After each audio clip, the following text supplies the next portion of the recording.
Assalamualaikum teman-teman. Selamat pagi.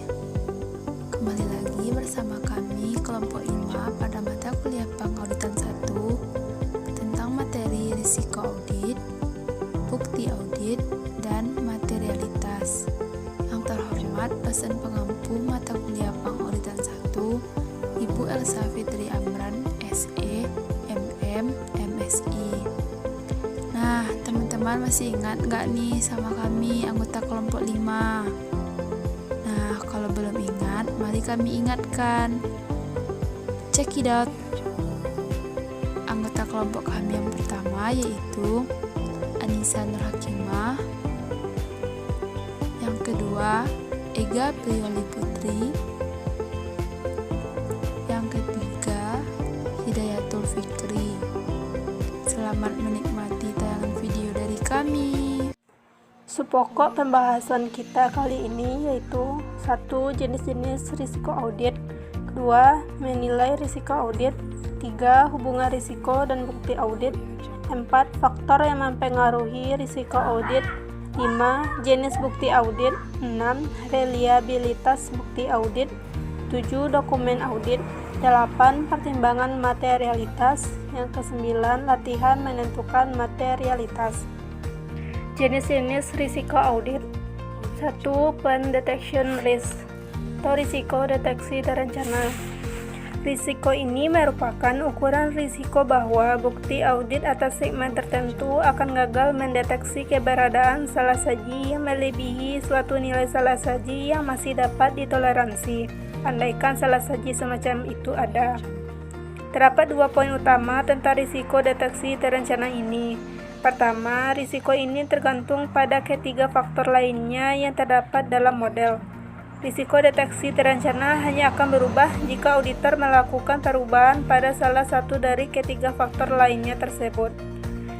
Kedua, risiko ini menentukan nilai bukti substantif yang direncanakan oleh auditor untuk dikumpulkan, yang merupakan kebalikan dari ukuran risiko deteksi terencana itu sendiri. Jika nilai risiko deteksi terencana berkurang, maka auditor harus mengumpulkan lebih banyak bukti audit untuk mencapai nilai risiko deteksi yang berkurang ini. Jenis yang kedua yaitu inherent risk atau risiko bawaan atau melekat. Risiko ini merupakan suatu ukuran yang dipergunakan oleh auditor dalam menilai adanya kemungkinan bahwa terdapat sejumlah salah saji yang material, kekeliruan atau kecurangan dalam suatu segmen sebelum ia mempertimbangkan keefektifan dari pengendalian intern yang ada. Dengan mengasumsikan tiadanya pengendalian intern, maka risiko inheren ini dapat dinyatakan sebagai kerentanan laporan keuangan terhadap timbulnya salah saji yang material.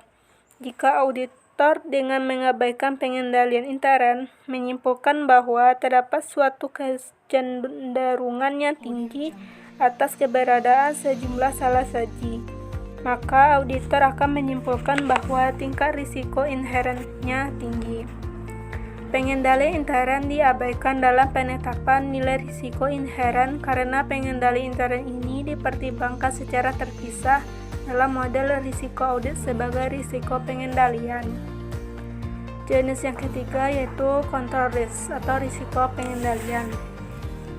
Risiko ini merupakan ukuran yang dipergunakan oleh auditor untuk menilai adanya kemungkinan bahwa terdapat sejumlah salah saji material yang melebihi nilai salah saji yang masih dapat ditoleransi atas segmen tertentu akan tidak terhadang atau tidak terdeteksi oleh pengendalian intern yang dimiliki klien.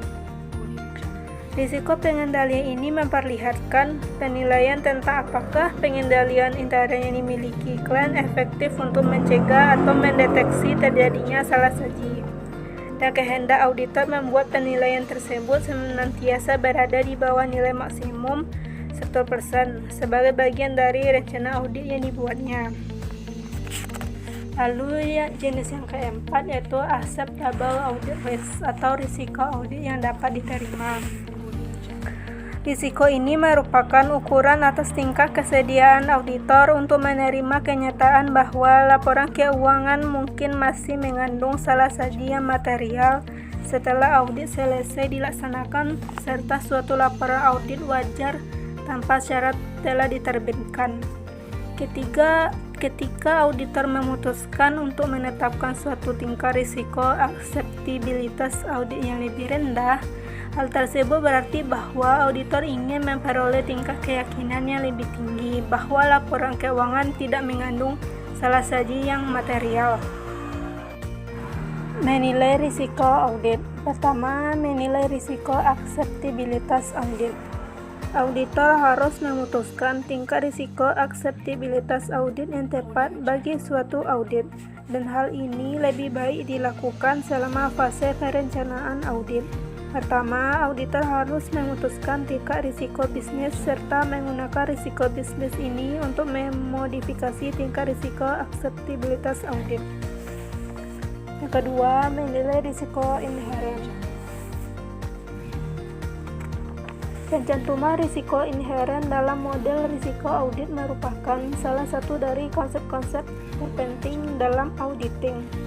Hal tersebut berarti bahwa auditor harus berupaya untuk memprediksikan di manakah letak probabilitas salah saji yang paling banyak terjadi serta probabilitas salah saji yang paling sedikit terjadi dalam berbagai segmen laporan keuangan. Informasi tersebut akan mempengaruhi total nilai bukti audit yang harus dikumpulkan oleh auditor serta akan mempengaruhi cara-cara auditor dalam mengalokasikan pengumpulan bukti audit ini pada berbagai segmen audit. Yang ketiga, menilai risiko kecurangan. Untuk menilai risiko kecurangan, auditor mengumpulkan informasi untuk menentukan luasnya keberadaan kondisi kecurangan. 3 kondisi pada umumnya hadir saat salah saji material yang disebabkan oleh kecurangan itu terjadi. Yang pertama, insentif atau tekanan. Manajemen atau karyawan lain memiliki insentif atau tekanan untuk melakukan kecurangan. Kedua, kesempatan. Keadaan memberikan kesempatan untuk manajemen atau karyawan untuk melakukan kecurangan. Ketiga, perilaku atau rasionalisasi. Hadirnya sebuah perilaku, karakter, atau kumpulan nilai etis yang membiarkan manajemen atau karyawan secara sengaja melakukan sebuah tindakan tidak jujur, atau mereka berada dalam lingkungan yang membebankan tekanan yang cukup yang menyebabkan mereka untuk merasionalisasikan melakukan sebuah tindakan yang tidak jujur. Untuk menilai luas di mana ketiga kondisi kecurangan ini hadir, auditor harus mempertimbangkan yang berikut.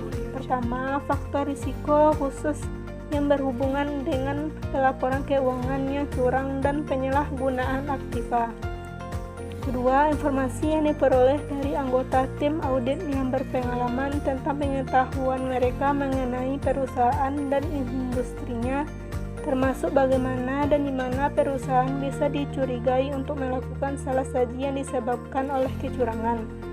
Ketiga, respons untuk pertanyaan auditor dari manajemen tentang pandangan mereka mengenai risiko kecurangan dan tentang program dan pengendalian yang ada untuk membahas risiko kecurangan khusus yang diidentifikasikan. 4. Hasil prosedur analitis yang diperoleh selama perencanaan yang menunjukkan kemungkinan tidak jujur atau hubungan analitis yang tidak diharapkan. 5. Pengetahuan yang diperoleh melalui hal seperti penerimaan klaim dan keputusan retensi ulasan sementara dari laporan keuangan dan pertimbangan risiko inheren. Hubungan risiko dan bukti audit. Berbagai kemungkinan hubungan antara risiko audit dan bukti audit sebagai berikut. Pertama, jika auditor mempertahankan risiko audit konstan dan tingkat materialitas dikurangi, auditor harus menambah jumlah bukti audit yang dikumpulkan. Kedua, jika auditor mempertahankan tingkat materialitas konstan dan mengurangi jumlah bukti audit yang dikumpulkan, risiko audit menjadi meningkat. Ketiga, jika auditor menginginkan untuk mengurangi risiko audit, auditor dapat menempuh salah satu dari 3 cara berikut. Yang A, menambah tingkat materialitas, sementara itu mempertahankan jumlah bukti audit yang dikumpulkan. B. Menambah jumlah bukti audit yang dikumpulkan, sementara itu tingkat materialitas tetap dipertahankan. C. Menambah sedikit jumlah bukti audit yang dikumpulkan dan tingkat materialitas secara bersama-sama. Yang keempat yaitu faktor mempengaruhi risiko audit. Nah, faktor mempengaruhi risiko audit ini ada 14 faktor. Yang pertama, ketergantungan pemakai eksternal. Yang kedua, kemungkinan kegagalan keuangan. Yang ketiga, integritas manajemen. Yang keempat, sifat bisnis. Yang kelima, hasil audit sebelumnya. Yang keenam, penugasan awal versus penugasan akhir berulang. Yang ketujuh, pihak-pihak yang terkait. Yang kedelapan, transaksi non-rutin. Yang kesembilan, pertimbangan yang diperlukan. Yang ke-10, unsur-unsur populasi. Yang ke-11, faktor-faktor yang berkaitan dengan salah saji yang timbul akibat pelaporan keuangan yang curang. Yang ke-12, ketentuan aktiva terhadap misa proposi. Yang ke-13, efektivitas pengendalian internal. Yang ke-14, rencana pengandalan. Selanjutnya yaitu jenis bukti audit. Jenis bukti audit ini terbagi atas 15 bagian. Yang pertama yaitu bukti fisik. Bukti fisik merupakan suatu bukti yang sudah diperoleh dari hasil pemeriksaan fisik. Misalnya, dari hasil pemeriksaan persediaan, pemeriksaan kas, observasi dari aktiva tetap. Bukti fisik ini memang seharusnya diperoleh dari pemeriksaan dan perhitungan objek yang sudah memiliki bentuk yang nyata. Yang kedua yaitu bukti matematis.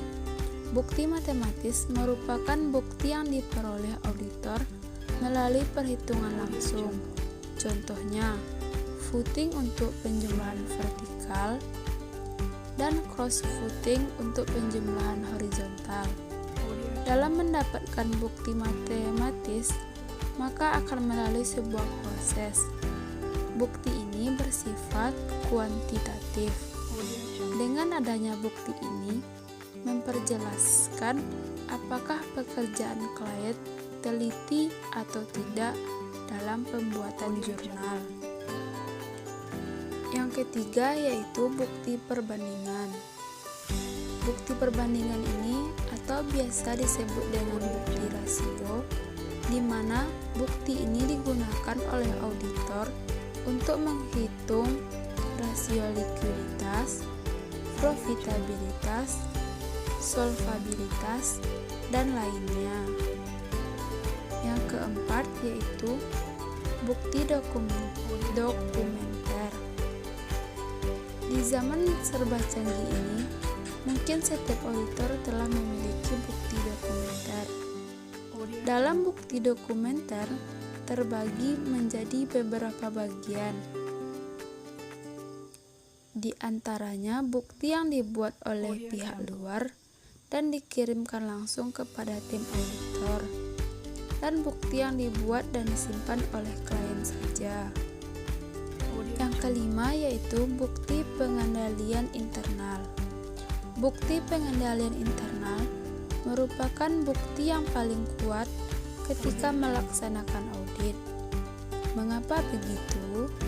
Karena kuat atau lemahnya pengendalian internal lah seorang auditor bisa mendapatkan banyak bukti yang dikumpulkannya.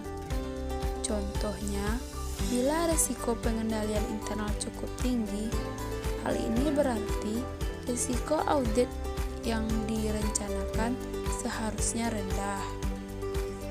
Yang keenam yaitu catatan akuntansi. Catatan akuntansi merupakan sumber data yang bisa digunakan oleh auditor sebagai bukti audit, di mana catatan ini merupakan hasil kerja yang telah dibuat oleh para akuntan. Sumber data yang dimaksud merupakan dasar pembuatan laporan keuangan, layaknya jurnal dan sejenisnya. Yang ketujuh yaitu bukti surat atau surat pernyataan tertulis.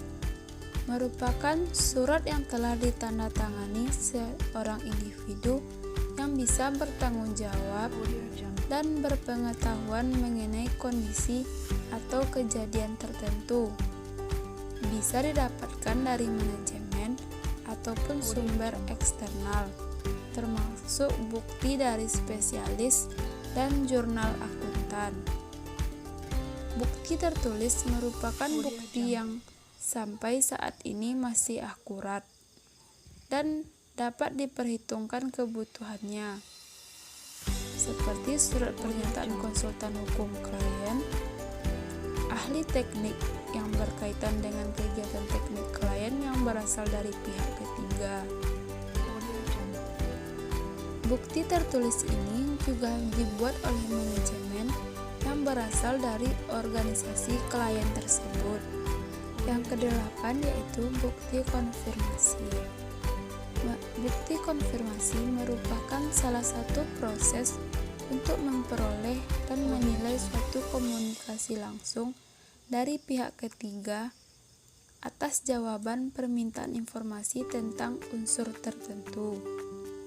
Dalam konfirmasi adanya nilai positif seperti diterimanya hal persetujuan, dan konfirmasi negatif atau yang tidak menyatakan persetujuan terhadap informasi yang telah ditanyakan.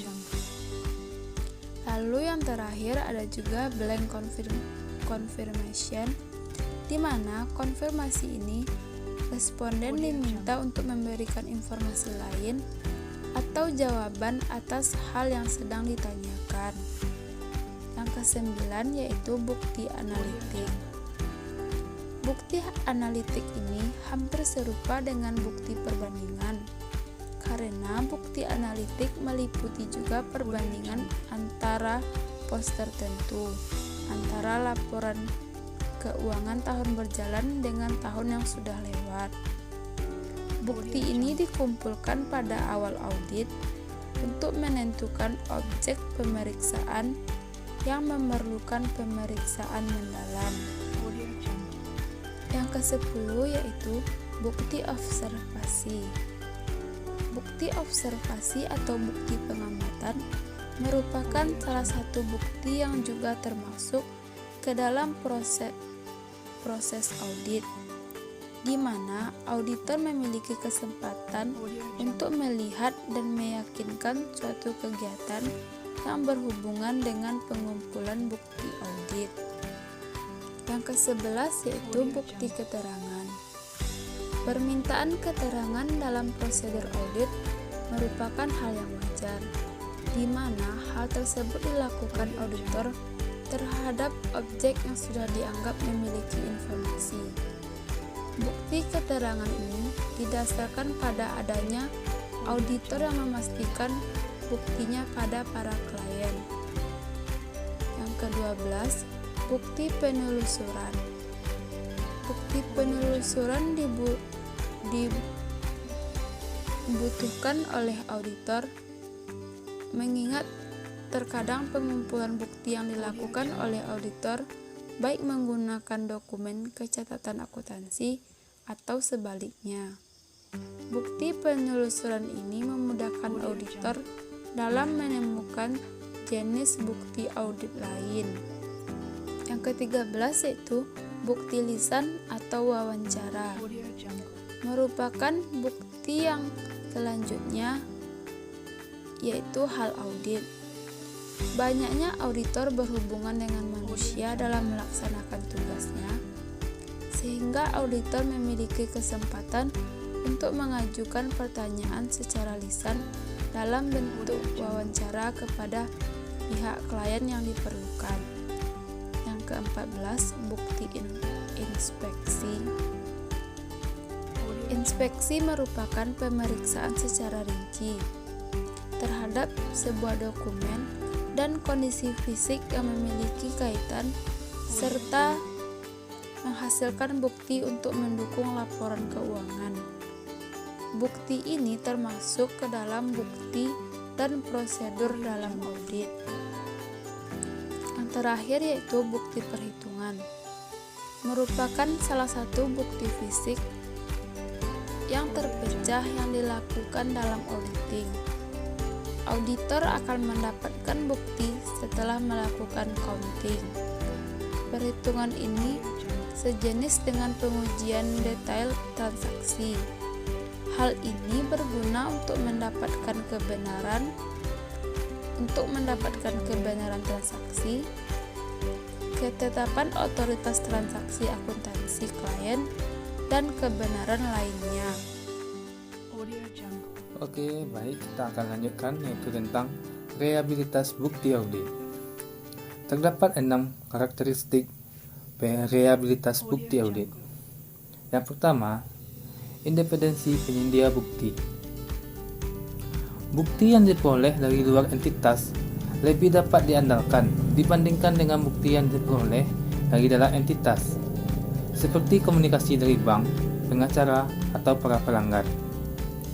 Dokumen yang berasal dari luar organisasi, seperti polis asuransi, akan lebih dipercaya dibandingkan komunikasi atau hasil wawancara yang diperoleh dari klien dan dokumen yang berasal dari intern perusahaan, bahkan yang tidak pernah dikirim ke luar organisasi seperti permintaan pembelian.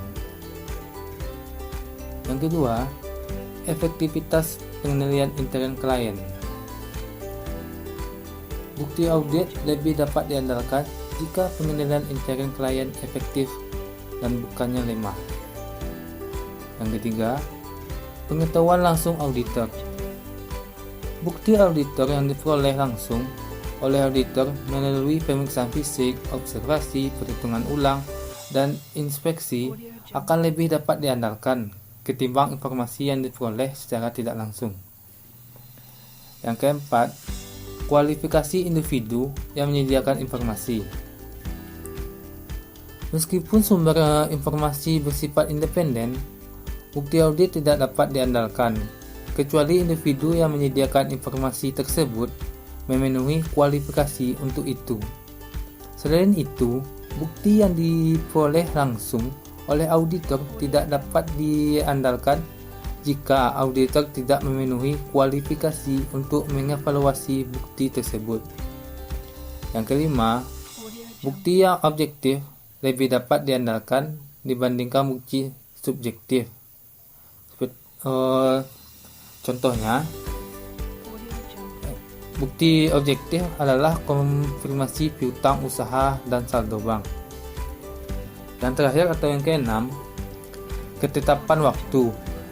Ketetapan waktu ini mengacu pada baik kapan bahan bukti tersebut dikumpulkan dan periode akuntansi yang dicakup oleh audit. Dokumen audit. Dokumentasi audit adalah catatan utama tentang prosedur auditing yang diterapkan, bukti yang diperoleh, dan kesimpulan yang dicapai auditor dalam melaksanakan penugasan. Tujuan dokumentasi audit adalah untuk membantu auditor dalam memberikan kepastian yang layak bahwa audit yang memadai telah dilakukan sesuai standar auditing. Tujuan khusus dokumentasi audit. Yang pertama, dasar bagi perencanaan audit. Jika auditor akan merencanakan audit yang memadai, informasi tentang referensi yang diperlukan harus tersedia dalam file audit yang meliputi bermacam informasi perencanaan sebagai informasi deskriptif tentang pengendalian internal, anggaran waktu untuk masing-masing area audit, program audit, dan hasil tahun sebelumnya. Kedua, catatan bukti yang dikumpulkan dari hasil pengujian. Auditor harus mampu memperlihatkan kepada lembaga pembuat peraturan dan pengadilan bahwa audit telah direncanakan dengan baik dan diawasi secara memadai. Bukti yang dikumpulkan telah tepat dan mencakup dari laporan audit yang tepat dengan mempertimbangkan hasil audit. Yang ketiga, data untuk menentukan jenis laporan audit yang tepat. Dokumentasi audit menyediakan sumber informasi yang penting untuk membantu auditor dalam memutuskan apakah bukti yang tepat dan mencukupi telah dikumpulkan guna menjustifikasi laporan audit berdasarkan situasi tertentu. Yang keempat, dasar bagi review oleh supervisor dan partner. File audit adalah kerangka referensi utama yang digunakan oleh supervisor untuk mereview pekerjaan asisten. Review yang cermat oleh supervisor juga memberikan bukti bahwa audit telah diawasi secara memadai. Karakteristik dokumentasi audit. 1. Setiap file audit harus diidentifikasi secara wajar dengan klien. Yang kedua, dokumentasi audit harus memiliki indeks dan referensi silang. Yang ketiga, dokumentasi audit harus lengkap. Dan yang keempat, dokumentasi audit harus meliputi informasi yang cukup untuk memenuhi tujuan yang telah dirancang. Yang kelima atau yang terakhir, kesimpulan yang dicapai harus dinyatakan dengan jelas. Pertimbangan materialitas. Materialitas merupakan pertimbangan utama dalam menentukan laporan audit yang tepat untuk diterbitkan. Materialitas merupakan tingkat salah-saji material yang masih bisa diterima yang mempengaruhi pertimbangan auditor untuk kecukupan atau kuantitas bukti audit.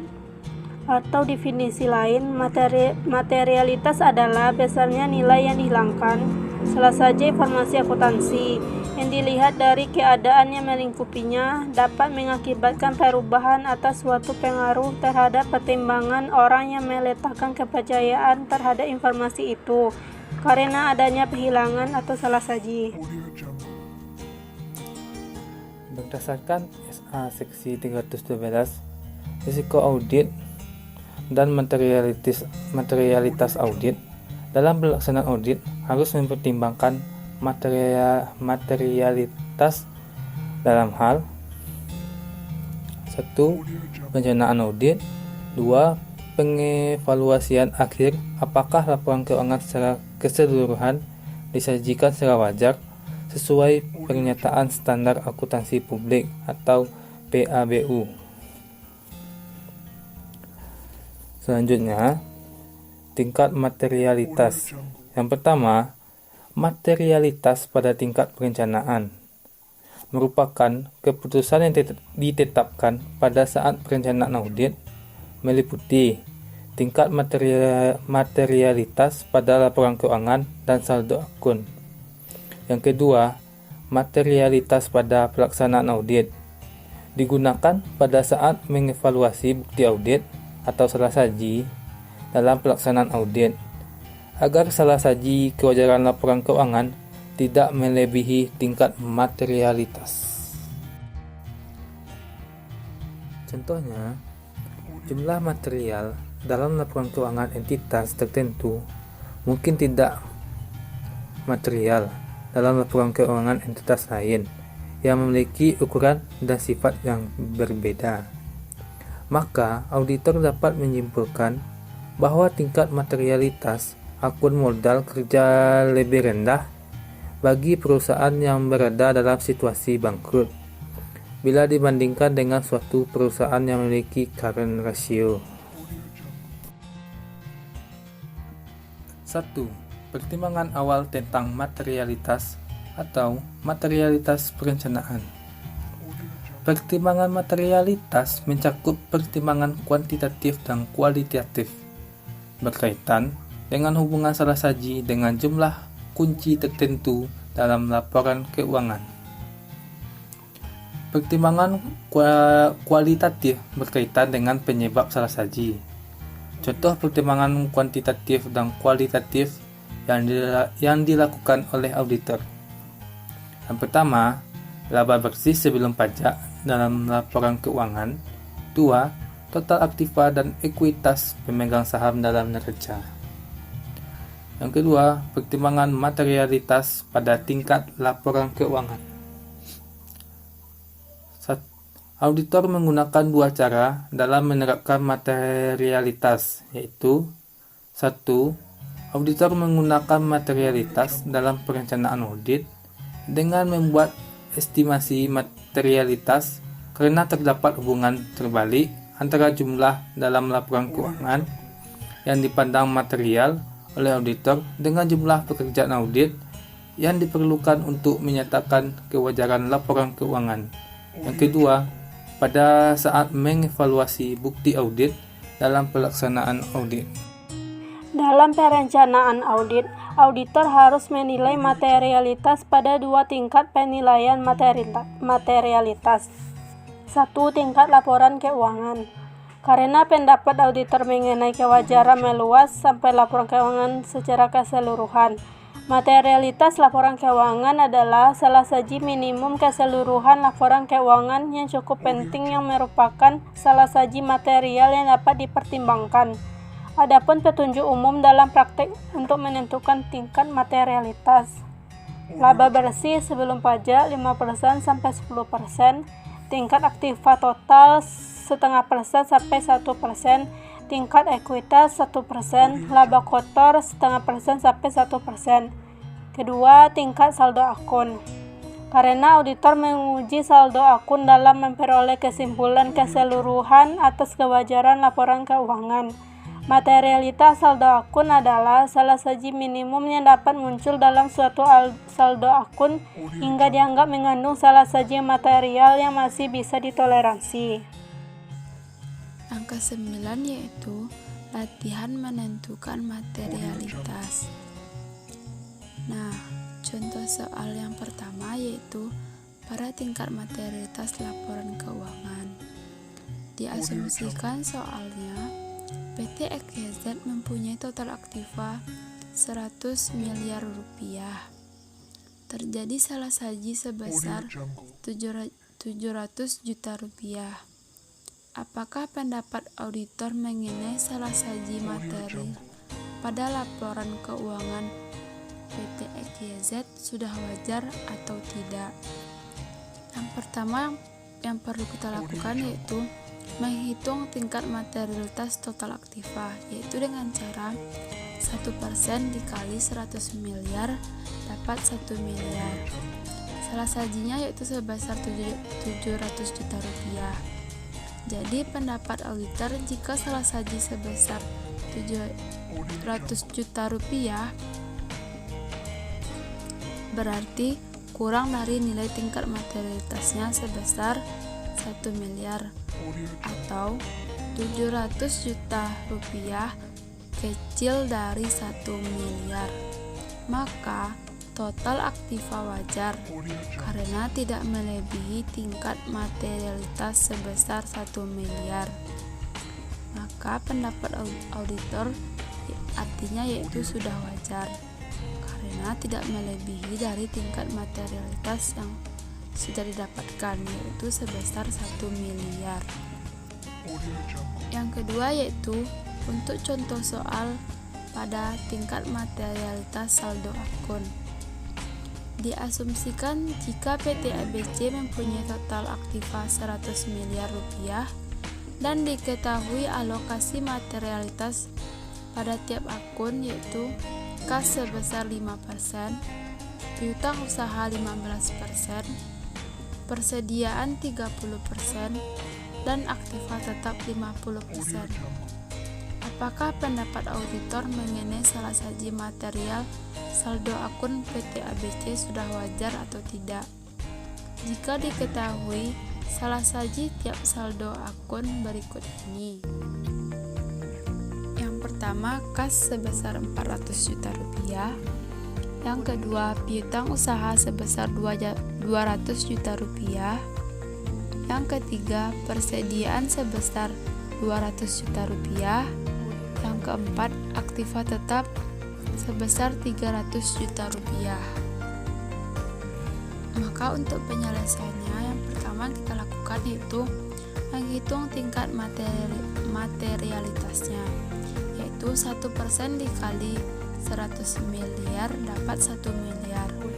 Menghitung alokasi materialitas pada tiap akun, yaitu kas 5% dikali 1 miliar, piutang usaha 15% dikali 1 miliar, persediaan 30% dikali 1 miliar sama dengan 300 juta rupiah, aktiva tetap 50% dikali 1 miliar sama dengan 500 juta rupiah. Jadi, untuk menentukan wajar atau tidak wajarnya, menurut pendapat auditor, dapat dilihat dari tabel berikut ini. Berdasarkan perhitungan pada slide sebelumnya. Yang pertama yaitu kas salah saji sebesar 30 juta rupiah, tingkat materialitas 50 juta rupiah, jadi ini wajar. Yang kedua yaitu piutang usaha salah saji sebesar 250 juta rupiah, tingkat materialitas 200 juta rupiah, maka hal ini tidak wajar. Yang ketiga, persediaan salah saji sebesar 200 juta rupiah, tingkat materialitas 250 juta rupiah, maka hal ini wajar. Yang terakhir yaitu aktiva tetap salah saji sebesar 400 juta rupiah, tingkat materialitas sebesar 500 juta rupiah, maka hal ini wajar. Untuk keterangannya, wajar tersebut karena salah sajinya kecil dari tingkat materialitas, sedangkan tidak wajar apabila salah saji besar dari tingkat materialitas.